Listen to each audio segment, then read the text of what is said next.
بسم اللہ الرحمن الرحیم۔ عاقب وائس کے معزز ناظرین، انسان ہمیشہ خواب دیکھنے کا عادی ہوتا ہے۔ بعض دفعہ ہم لوگ خواب میں دیکھتے ہیں کہ ہم فوت ہو چکے ہیں۔ جب صبح اٹھتے ہیں تو دیکھتے ہیں کہ میں تو ابھی زندہ ہوں، تو اس وقت اللہ کا شکر ادا کرتے ہیں کہ ہم فوت نہیں ہوئے ہیں۔ جب انسان مرتا ہے تو اس کو کیا محسوس ہوتا ہے، اس کو کیسے پتہ چلتا ہے کہ وہ مر چکا ہے، یہ جاننے کے لیے ویڈیو کو آخر تک ضرور دیکھیے گا۔ مگر اس سے پہلے آپ ہمارے چینل عاقب وائس کو سبسکرائب کر لیں اور ساتھ میں لگے گھنٹی کے نشان کو پریس کر کے بیل نوٹیفیکیشن بھی آن کر لیں، تاکہ ہماری آنے والی ہر نئی ویڈیو آپ کو بر وقت مل سکے۔ دوستو، جب کوئی مر جاتا ہے، اس کی روح فرشتے قبض کر لیتے ہیں۔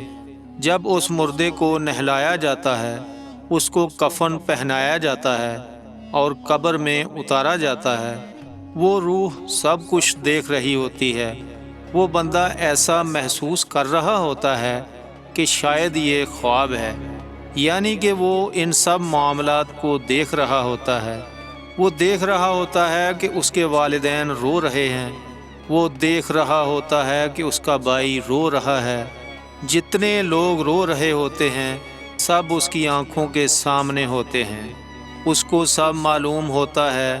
جب اس کو نہلا دھلا کر کفن پہنا کر قبر میں لٹا دیا جاتا ہے تو اس وقت بھی وہ یہی سمجھتا ہے کہ خواب ہے، لیکن جیسے ہی آنکھ کھولتا ہے تو کیا دیکھتا ہے؟ اپنے پسندیدہ لباس کو دیکھتا ہے کہ لباس اس کے بدن پر نہیں ہے۔ وہ بس یہ دیکھتا ہے کہ وہ کفن کے اندر لپٹا ہوا ہے۔ اس وقت اس کو احساس ہوتا ہے کہ میں حقیقتاً مر چکا ہوں۔ اللہ اس وقت اس کی روح کو اس کے اندر پھونک دیتے ہیں، اس کو واپس بھیج دیتے ہیں۔ یاد رکھیے، قبر کے اندر روح کا تعلق کچھ نہ کچھ درجے میں ضرور ہوتا ہے۔ وہ قبر کے عذاب کو محسوس کرتا ہے۔ اس وقت جب دیکھتا ہے کہ میں تو مر چکا ہوں، کفن ہے، یہ کیچڑ ہے، یہ مٹی میں لپٹا ہوا ہوں، آنکھیں کھلی ہوئی ہیں، اس وقت وہ زور زور سے چیختا ہے۔ وہ نام لے رہا ہوتا ہے، اپنے بہن بھائیوں کو پکار رہا ہوتا ہے۔ اس کی چیخو پکار ہوتی ہے، لیکن اس آواز کو انسان نہیں سن رہا ہوتا۔ اس وقت وہ پریشان ہوتا ہے۔ اس وقت وہ سوچتا ہے کہ اللہ کے سوا کوئی نہیں میری آواز سننے والا۔ وہ اللہ کو اس وقت پکارتا ہے، یا اللہ تو مجھے معاف کر دے۔ پھر اس کے پاس دو فرشتے آتے ہیں۔ اگر انسان نیک ہو تو وہ دو فرشتے آ کر اس کو تسلی دیتے ہیں۔ حدیث مبارکہ میں آتا ہے کہ قبر کو مٹی کا ڈھیر مت سمجھو، یہ مٹی کا ڈھیر نہیں ہے، یہ جنت کے باغوں میں سے ایک باغ ہے، یہ جہنم کے گڑھوں میں سے ایک گڑھا ہے، اس کو مٹی مت سمجھو۔ صحابہ کرام رضوان اللہ علیہم اجمعین قبر پر جب جایا کرتے تھے، رونا شروع ہو جایا کرتے تھے۔ کئی صحابہ کے واقعات ہیں اور کہا کرتے تھے، یہ ہمارا پہلا گھر ہے، اگر اس میں کامیاب ہو گئے تو اللہ آخرت میں بھی کامیابی عطا فرما دیں گے۔ تو اس وقت انسان کے پاس فرشتے آتے ہیں اور اس کو دلاسا دیتے ہیں۔ حدیث مبارکہ میں آتا ہے قبر اس کے لیے تا حد نگاہ کشادہ کر دی جاتی ہے۔ وہ اس میں خوش ہوتا ہے، اپنے سوالوں کا جواب ٹھیک طرح دیتا ہے۔ دوستو، اگر انسان بد اعمال اور گنہگار لوگوں میں سے ہوتا ہے، برا بندہ ہوتا ہے، گناہوں کے اندر زندگی گزاری ہوتی ہے، جھوٹ فریب کیا ہوتا ہے، لوگوں کا مال کھایا ہوتا ہے، زنا کرتا رہتا ہے، چغلیاں کرتا ہے، دنیا کا ہر برا کام اس نے کیا ہوتا ہے، تو فرشتے پھر اس کو ڈرا رہے ہوتے ہیں۔ پھر قبر اسے جکڑ لیتی ہے، اس کی ہڈیاں کچلی جاتی ہیں۔ لہٰذا اپنے اعمال ٹھیک کر لیجئے، نماز کے پابند بن جائیے، اللہ کو راضی کر لیجئے۔ نبی کریم صلی اللہ علیہ وسلم نے فرمایا، عقل مند انسان وہ ہے جو مرنے سے پہلے مرنے کی تیاری کر لے۔ دوستو، ابھی بھی وقت ہے، فوت ہو گئے تو پھر وقت نہیں ہوگا۔ اس لیے اس زندگی کی قدر کیجیے۔ انسان کی وفات سے لے کر قیامت تک کا زمانہ عالم برزخ ہے، اور برزخی زندگی کا انحصار صرف قبر پر ہی نہیں ہے، بلکہ موت کے بعد جسم انسانی کے اجزاء جہاں بھی پائے جائیں، خواہ وہ مٹی کا گڑھا ہو یا سمندر کا پانی ہو یا جانوروں کا پیٹ ہو، یہ سب اس کے لیے قبر کے درجے میں ہیں۔ یہی برزخی زندگی کہلاتی ہے۔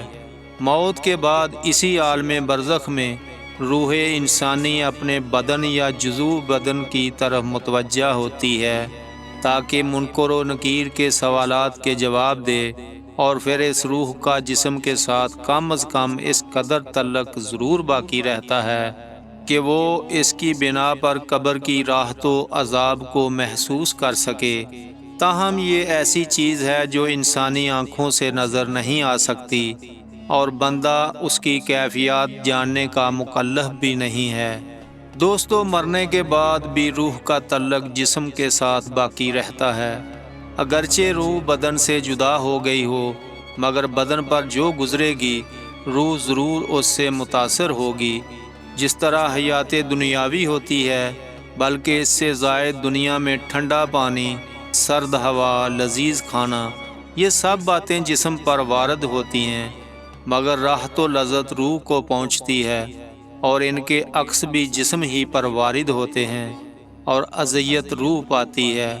اور روح کے لیے خاص اپنی راحت و غمی خوشی کے الگ اسباب ہیں جن سے سرور یا غم پیدا ہوتا ہے۔